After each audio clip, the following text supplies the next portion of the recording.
Committee on Oversight and Government Reform will come to order, and without objection, the Chair is authorized to declare a recess at any time. Today's hearing is about the IRS and the targeting that has happened there. We have had updates from the Inspector General's office, and we are here for another such update. We appreciate Mr. George, Mr. Camus for being here with us. And as we start this hearing, I'd like to walk through why we're here at this particular time. There was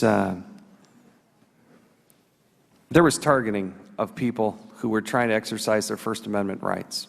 This was done because of their political beliefs. Dave Camp and the Ways and Means Committee did some exceptional work unearthing this, talking to then the IRS Commissioner, Mr. Schulman, about this. He had assured the committee, assured the Congress, which when you talk to Congress, you're talking to the American people, that none of this targeting had ever occurred. That's when the Inspector General's office started to get involved, and they started to look at it. Later, they came back and provided a report, and that report happened in, I believe, 2013. Now, keep in mind, when we had this information going on, there was a preservation order that was put in place, asking and requiring the IRS to preserve these documents.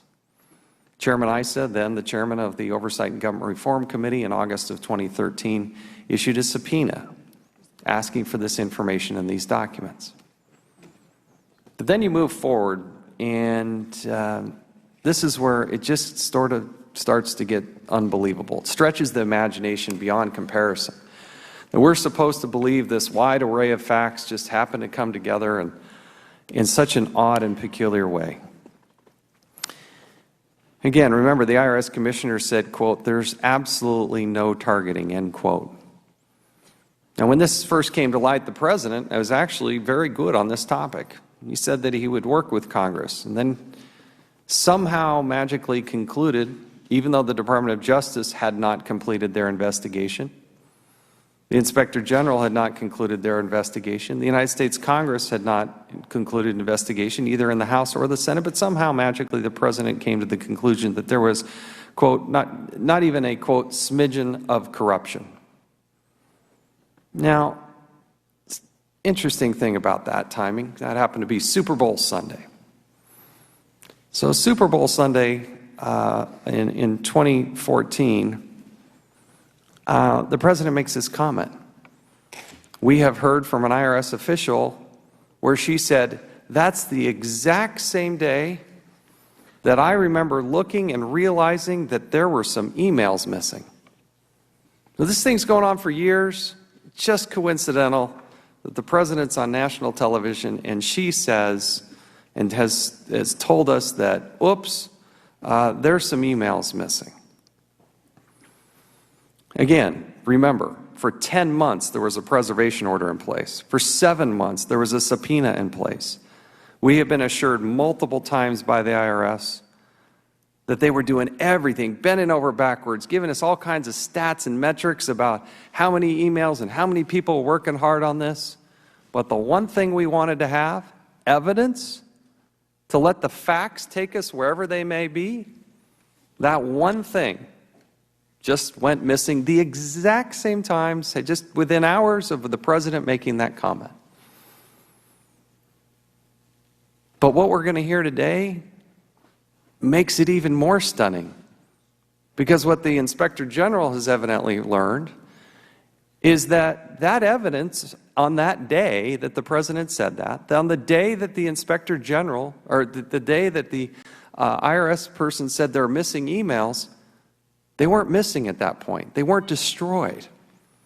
What we're going to hear from the Inspector General's office today is that those emails were destroyed 30 days later.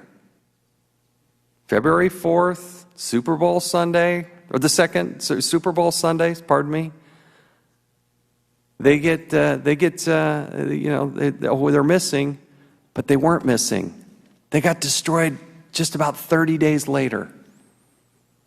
22 days after that, The IRS Commissioner on March 26th, I remember because it's my birthday, IRS Commissioner comes here and testifies and tells us essentially that they have the emails, it's going to take years to provide them, but they will get us those emails. In a direct question that I had asked him. But they had destroyed them 22 days prior. They knew that there was a problem with it back in February, supposedly. And it wasn't until June that the IRS then confirmed, or buried in the back of a letter to the United States Senate, to Senator Orrin Hatch's committee, Senator Wyden's committee, that, oops, we think there's a problem with the emails. Then the Inspector General, that catches their attention. So what do? They put their team together and they say, you know what, let's go see if we can find those emails.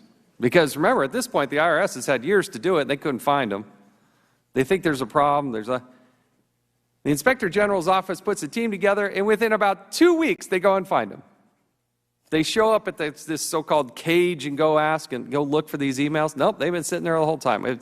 Has anything ever happened to those? No, nobody even asked us for them.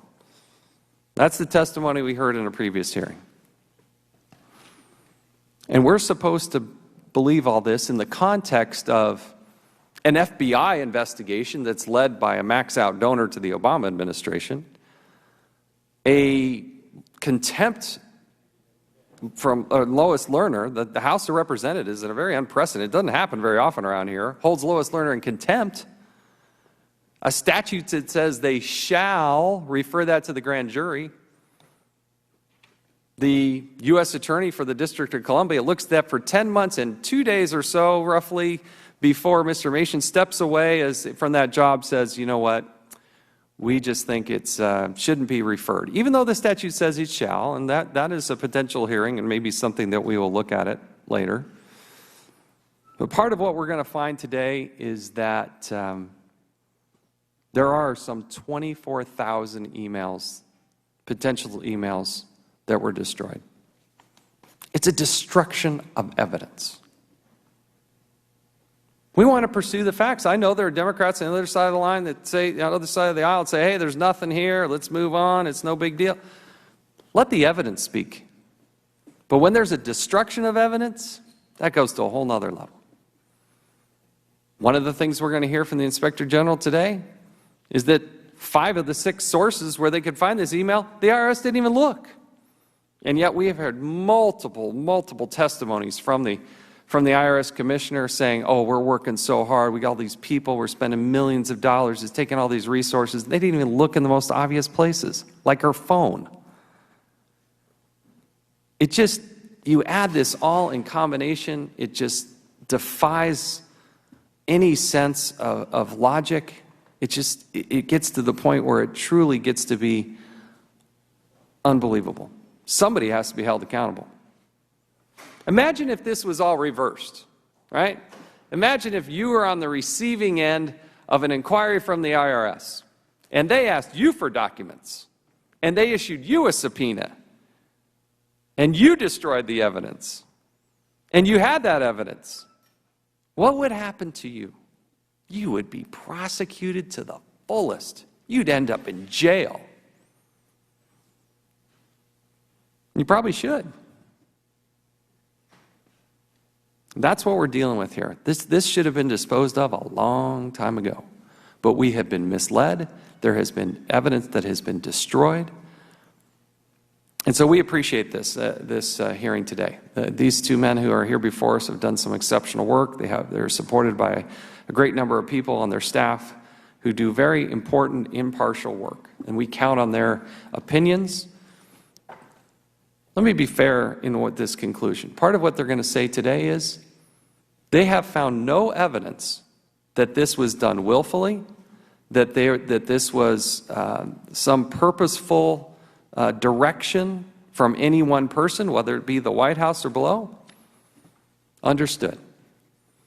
But the bottom line is they had the evidence, there was a preservation order in place, there was a subpoena in place, and that evidence was destroyed.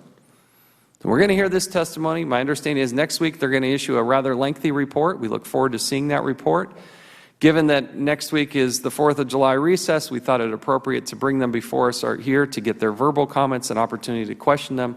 We look forward to hearing and reading the report in its totality, and then we're going to have to figure out a way moving forward. But people need to be held accountable, and we are going to get to the truth. With that, I'm going to yield back and recognize our ranking member, Mr. Cummings. Thank you very much, Mr. Chairman. And I am very glad that we're having this hearing, and I'm glad that at the very end of your statement, you said that